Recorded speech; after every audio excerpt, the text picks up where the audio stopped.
Le matin du 5 avril 1933, un avocat de Manhattan est entré dans la Chase National Bank et a demandé à récupérer son or. Il l'avait déposé lui-même. C'était le sien. Il avait les reçus. La Chase a refusé. Le gouvernement l'a inculpé. Son or ne lui a jamais été rendu. Vous entendrez toute l'histoire dans un instant, mais gardez cette image en tête. Un homme qui pensait que sa propriété était en sécurité au sein de l'institution la plus fiable qu'il connaissait, découvrant en un seul matin que ce n'était pas le cas. Aujourd'hui, 90 ans plus tard, un nouvel actif existe dont ses défenseurs disent que le gouvernement ne peut pas faire la même chose, ne peut pas le confisquer, ne peut pas le geler, ne peut pas y toucher. Ils l'appellent le Bitcoin. Cette analyse ne se nourrit pas de promesses. Elle s'appuie sur les données factuelles. Ainsi, aujourd'hui, nous allons appliquer le même test aux deux actifs. Le test que 4 effondrements monétaires nous ont appris à poser. Pas lequel est là le meilleur, pas lequel vous rendra plus riche, mais lequel vous protège réellement quand le système se retourne contre vous.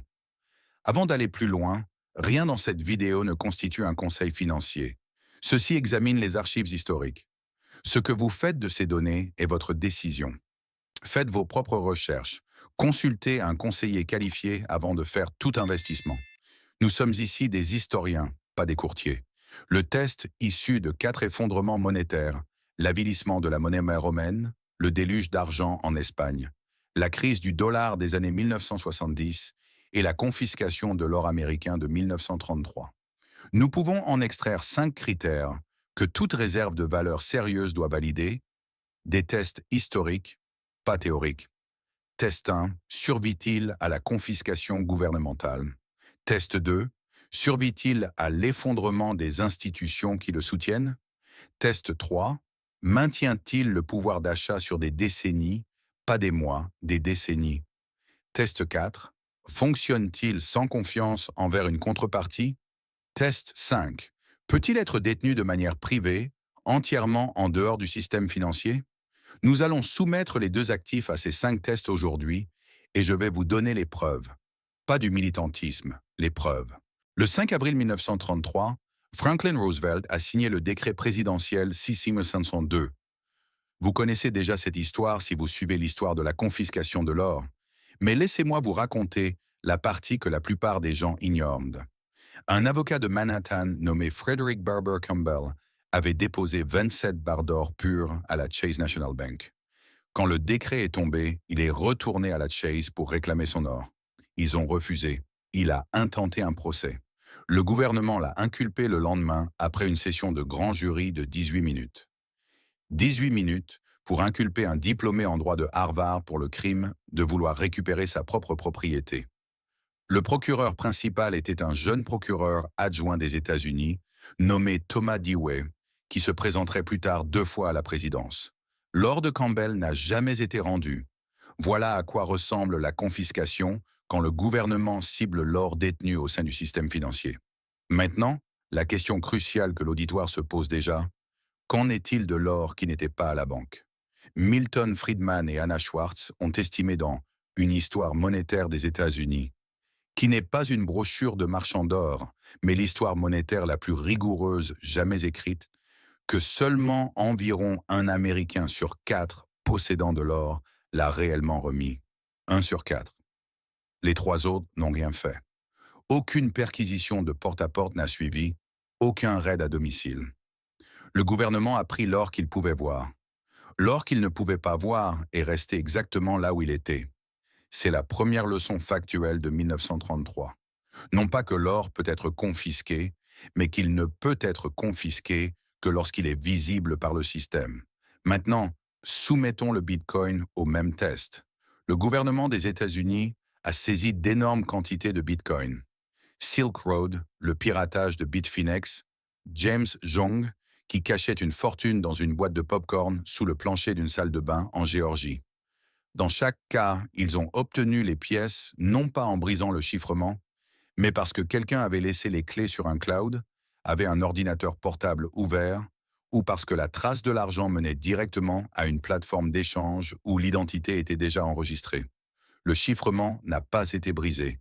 Les humains détenant les clés ont fait des erreurs, Mais il existe une différence cruciale entre l'or et le Bitcoin sur ce test, et elle compte énormément.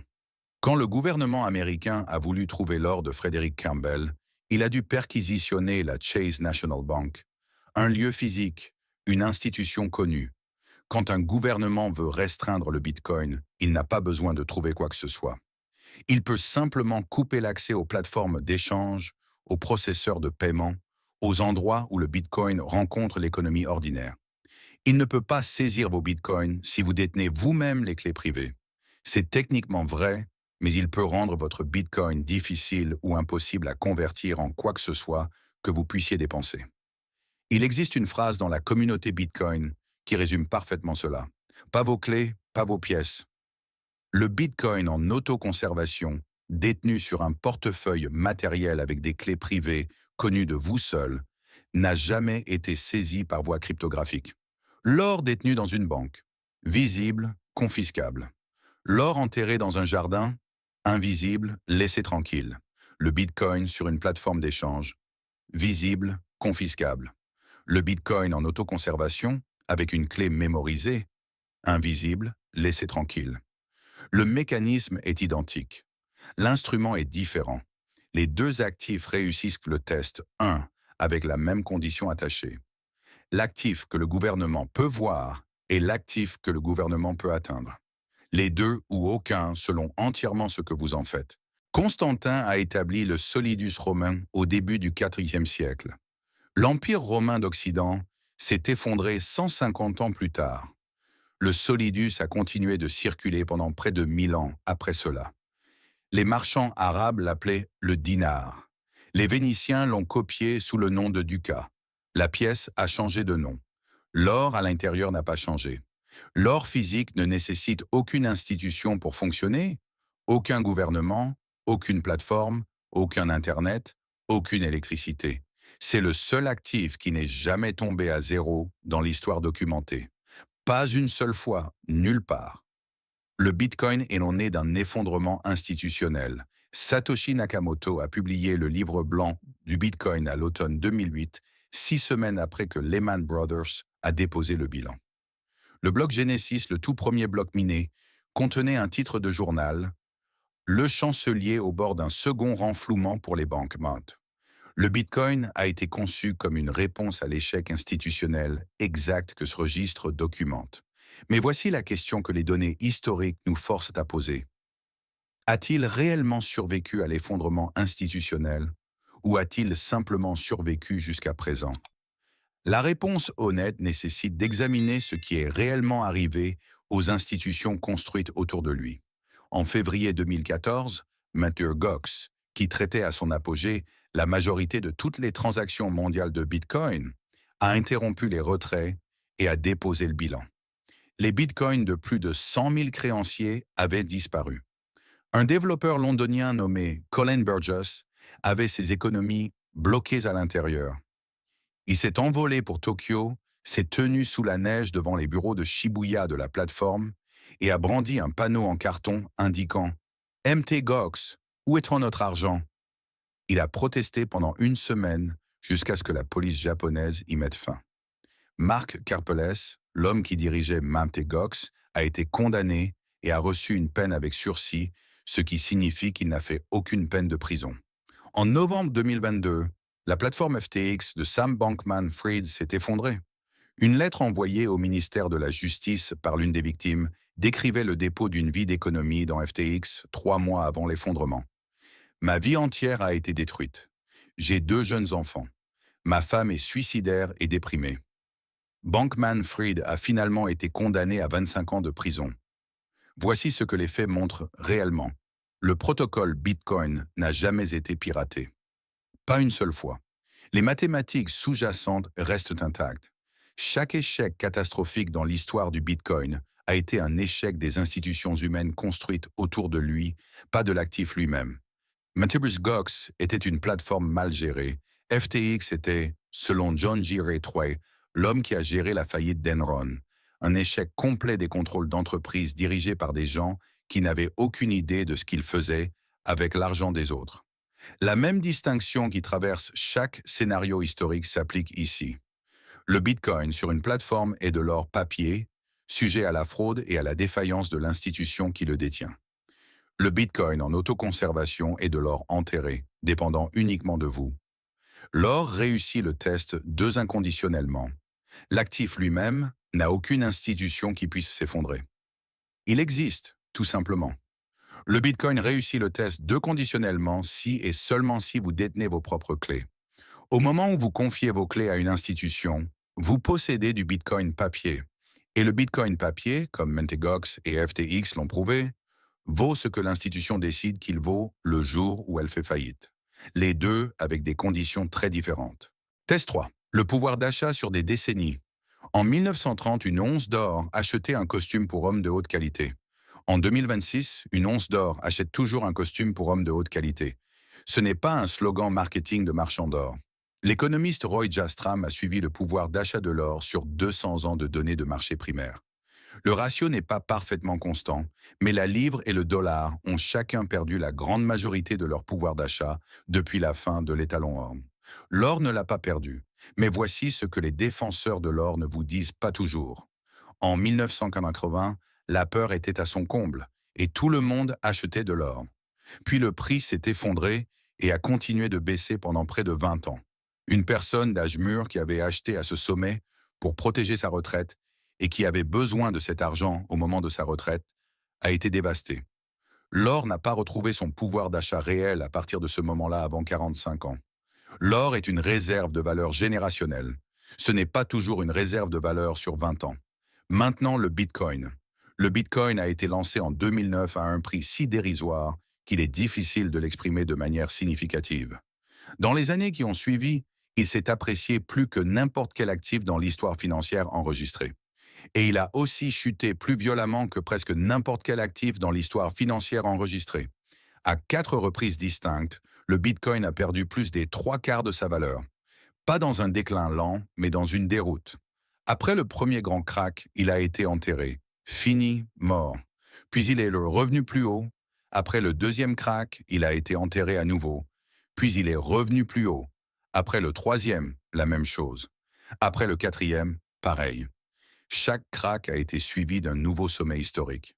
C'est l'argument historique le plus honnête du Bitcoin. Pas la stabilité, pas la prévisibilité, mais la reprise asymétrique. Mais voici la question sur le pouvoir d'achat que 16 ans de données ne peuvent te résoudre. Quand Nixon a fermé la fenêtre de l'or a progressé pendant 9 années consécutives. Cela ressemblait à une appréciation permanente pour tous ceux qui achetaient près du sommet. Puis sont venues 2 décennies de déclin, puis la reprise, puis un nouveau sommet historique. Le schéma n'a pris sens qu'avec le recul. Le Bitcoin suit-il le même arc, un nouvel actif monétaire trouvant son prix en temps réel avec des cycles violents en cours de route? Personne ne le sait, y compris moi, y compris les personnes qui sont les plus certaines. L'or réussit le test 3 sur des siècles, mais peut vous punir sur des décennies si vous achetez à un sommet dicté par la peur. Le Bitcoin réussit le test 3 sur sa propre courte histoire, avec la réserve que 16 ans ne constituent pas une histoire. C'est un point de données. Test 4, risque de contrepartie. C'est là que la distinction entre l'actif et l'institution qui le détient devient l'argument central. L'or physique détenu en votre propre possession n'a aucune contrepartie. Aucune. Il n'y a aucune entreprise qui puisse faire faillite et l'emporter avec elle. Aucune banque qui puisse le geler. Aucun gouvernement qui puisse annuler une transaction numériquement. Aucun intermédiaire d'aucune sorte. Ce n'est pas une caractéristique de l'or. C'est la définition même de l'or physique.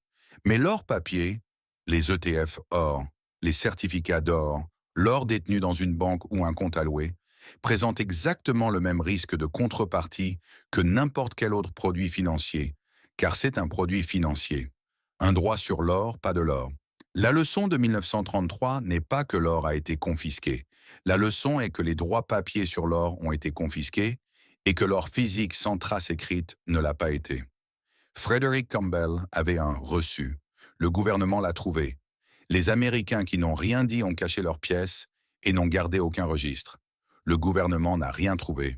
Maintenant, le Bitcoin. Le protocole Bitcoin lui-même n'a pas de contrepartie. Aucune entreprise ne le contrôle. Aucun gouvernement ne l'a émis. L'offre totale est plafonnée à 21 millions de pièces inscrites dans le code. Ce nombre ne peut pas être modifié sans l'accord coordonné de la majorité de l'ensemble du réseau mondial, lequel a résisté à toutes les tentatives de modification.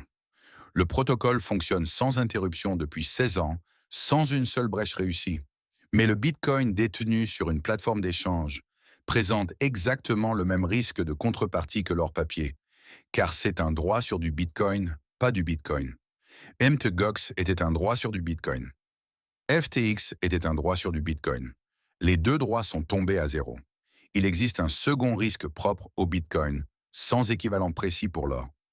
Si vous détenez vos propres clés, ce qui signifie que vous êtes votre propre banque, et que vous perdez la clé privée, le Bitcoin est perdu de façon permanente, irrécupérable, pour toujours.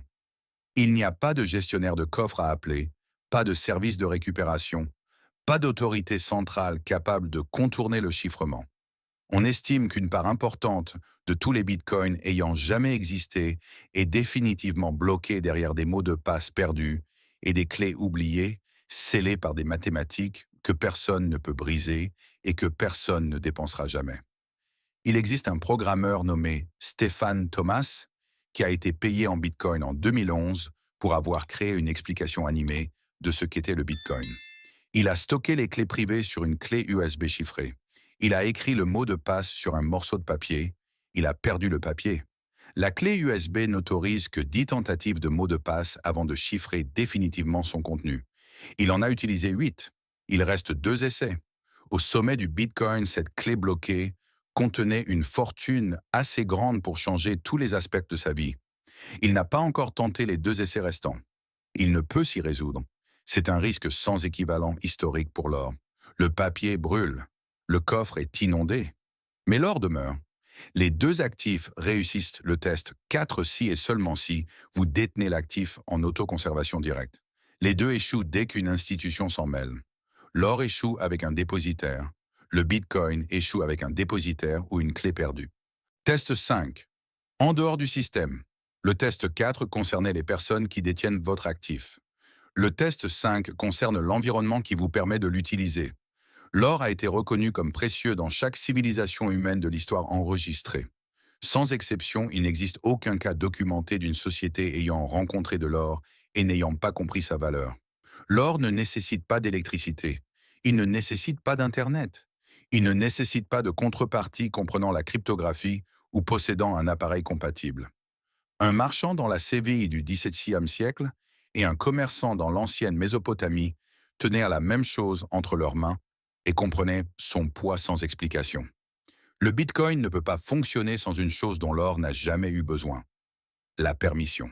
Non pas d'un dépositaire, nous avons déjà traité ce point, mais de l'environnement légal et réglementaire qui détermine si le Bitcoin peut être converti en quoi que ce soit de dépensable.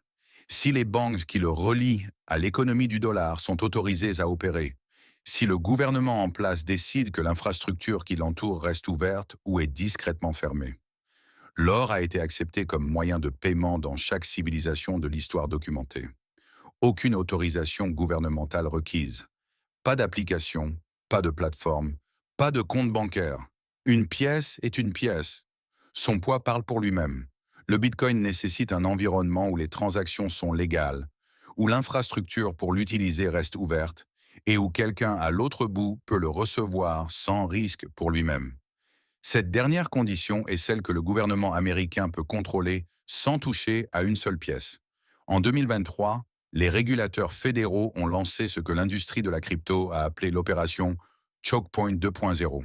Les régulateurs bancaires ont envoyé des directives informelles aux banques pour les décourager de servir les entreprises de crypto. Signature Bank, l'une des principales banques servant l'industrie crypto, a été saisie par les régulateurs. Silvergate, l'autre grande banque favorable à la crypto, s'est effondrée la même semaine. Du jour au lendemain, les rampes d'accès et de sortie qui reliaient le Bitcoin à l'économie du dollar avaient disparu. Les détenteurs de Bitcoin avaient toujours leurs pièces. Ils n'avaient simplement plus de moyens simples de les convertir en quoi que ce soit qu'ils pourraient utiliser pour payer une hypothèque, acheter des produits d'épicerie ou répondre à un appel de marge. Les pièces n'ont pas été saisies. Les clés n'ont pas été prises. Le chiffrement n'a pas été brisé, La tuyauterie a été retirée. C'est la vulnérabilité réelle du Bitcoin pour un Américain détenant une fortune importante. Pas une panne de courant, pas un gouvernement étranger. Le même gouvernement qui a signé le décret 6102 en 1933 peut aujourd'hui rendre le Bitcoin fonctionnellement inutilisable, sans confisquer une seule pièce, simplement en décidant quelles banques sont autorisées à servir quelles industries. Et voici la complication qui impose l'honnêteté intellectuelle. En 1933, les Américains qui voulaient déplacer de l'or à travers une frontière faisaient face à quelque chose de très spécifique: le poids. Une quantité significative de richesse en or est lourde. Elle est détectable.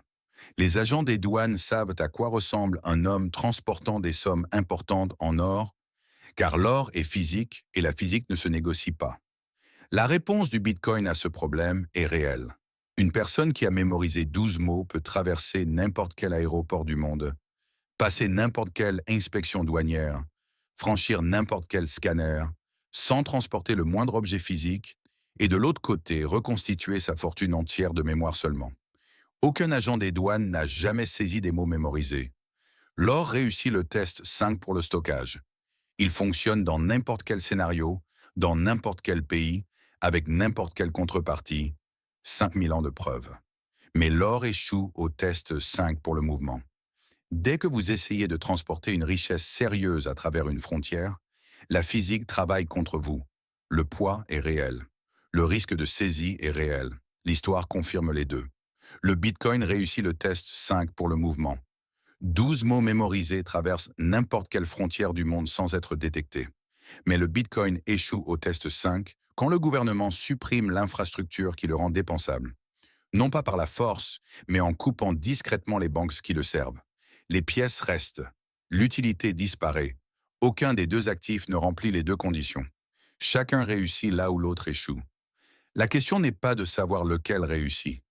La question est de savoir avec quel échec vous pouvez vivre. Ce que les banques centrales vous disent: il y a un signal qui vaut plus que l'opinion de n'importe quel individu. Les banques centrales achètent de l'or au taux le plus élevé depuis les années 1950. 3 années consécutives d'achats records. Et puis il y a la Russie. Quand l'Occident a gelé les réserves souveraines de la Russie en février 2022, l'effet a été immédiat et chirurgical. Des centaines de milliards de dollars en avoirs numériques, en titres, en devises étrangères et en obligations ont été gelés d'une simple pression de touche. Les comptes ont simplement cessé de fonctionner. L'or que la Russie détenait physiquement à Moscou était intouchable. Chaque once parce qu'aucune institution étrangère ne le contrôlait, parce qu'aucune pression de touche ne pouvait l'atteindre. Cet or s'est depuis considérablement apprécié. Les réserves numériques gelées restent gelées. Les actifs numériques détenus dans des systèmes étrangers peuvent être saisis par une action gouvernementale coordonnée, sans avertissement. L'or en détention nationale ne le peut pas. Une enquête du Conseil mondial de l'or a révélé que près d'un tiers de toutes les banques centrales ont l'intention d'augmenter leurs réserves d'or au cours de l'année à venir. Le chiffre le plus élevé depuis le début de l'enquête. Pas une seule banque centrale au monde n'a officiellement adopté le Bitcoin comme actif de réserve. Il y a une exception qui mérite d'être nommée et examinée attentivement. En 2021, le Salvador est devenu le premier pays au monde à adopter le Bitcoin comme monnaie légale. Acceptation obligatoire, portefeuille soutenu par le gouvernement, un pari présidentiel sur un nouveau système monétaire. 4 ans plus tard, sous la pression du Fonds monétaire international comme condition d'un accord de prêt, le Salvador l'a discrètement annulé. Le Bitcoin a été rétrogradé de monnaie légale à volontaire. L'expérience a duré un mandat présidentiel. Les États-Unis détiennent une réserve stratégique de Bitcoin, constituée entièrement de pièces saisies lors de procédures pénales. La Réserve fédérale ne détient pas de Bitcoin. Les banques centrales détiennent de l'or en tant que capital de premier rang, selon les règles bancaires internationales. Le Bitcoin n'a pas une telle classification. Les personnes disposant des informations les plus complètes, des horizons temporels les plus longs et ayant le plus à perdre, choisissent toujours l'or. C'est un point de données. Ce n'est pas un verdict. La question à laquelle l'histoire ne peut pas encore répondre maintenant. La question non résolue. Frederick Barber Campbell avait son or dans un coffre. Le gouvernement a trouvé la trace écrite, Ils l'ont pris. Stéphane Thomas a son Bitcoin dans un coffre. Il a créé le mot de passe. Il a perdu le mot de passe. Il ne peut pas le sortir. La véritable leçon de ces deux histoires est-elle la même? Qu'aucune réserve de valeur n'est plus sûre que le système ou la personne chargée de la conserver. L'or a survécu à chaque empire, chaque monnaie, chaque gouvernement qui a tenté de le contrôler. Le solidus a circulé pendant des siècles après la chute de Rome. Les mathématiques de l'or n'ont rien exigé de l'histoire pour continuer à fonctionner. Le Bitcoin a survécu à des cracks qui auraient mis fin à n'importe quelle autre classe d'actifs et s'est remis de chacun d'eux. Le protocole n'a jamais été forcé, mais il n'a jamais survécu à ce que l'or a survécu. Une guerre mondiale, l'effondrement d'un empire, un gouvernement qui a décidé par un simple décret présidentiel que sa possession privée était un crime. Voici la question que je vais vous laisser. Le gouvernement de 1933 pouvait prendre votre or s'il était visible. Il ne pouvait pas toucher à ce qu'il ne pouvait pas voir. Le gouvernement de 2026 ne peut pas briser le chiffrement du Bitcoin. Mais il peut discrètement supprimer l'infrastructure qui rend le Bitcoin dépensable, et il a déjà démontré qu'il est prêt à faire exactement cela. Les deux actifs ont une version de la même vulnérabilité, la visibilité pour l'or, la permission pour le Bitcoin. La question à laquelle chaque personne regardant ceci doit répondre pour elle-même n'est pas de savoir quel actif est le plus sûr dans l'abstrait. C'est de savoir quelle menace elle juge la plus probable de son vivant. Un gouvernement qui s'en prend à ce qu'il peut voir et peser, ou un gouvernement qui fait discrètement pression sur les banques pour qu'elles cessent de servir toute une industrie, laissant l'actif intact mais impossible à dépenser. L'histoire a produit les deux. Elle ne nous a pas dit lequel viendra ensuite. C'est la question. Merci d'avoir regardé. Si cette comparaison historique a changé votre vision des actifs dans votre propre coffre, abonnez-vous et aimez la vidéo. Nous découvrons l'histoire financière qu'ils ont essayé d'enterrer. Sécurisez votre avenir. Le prochain trésor de connaissances sera bientôt ouvert.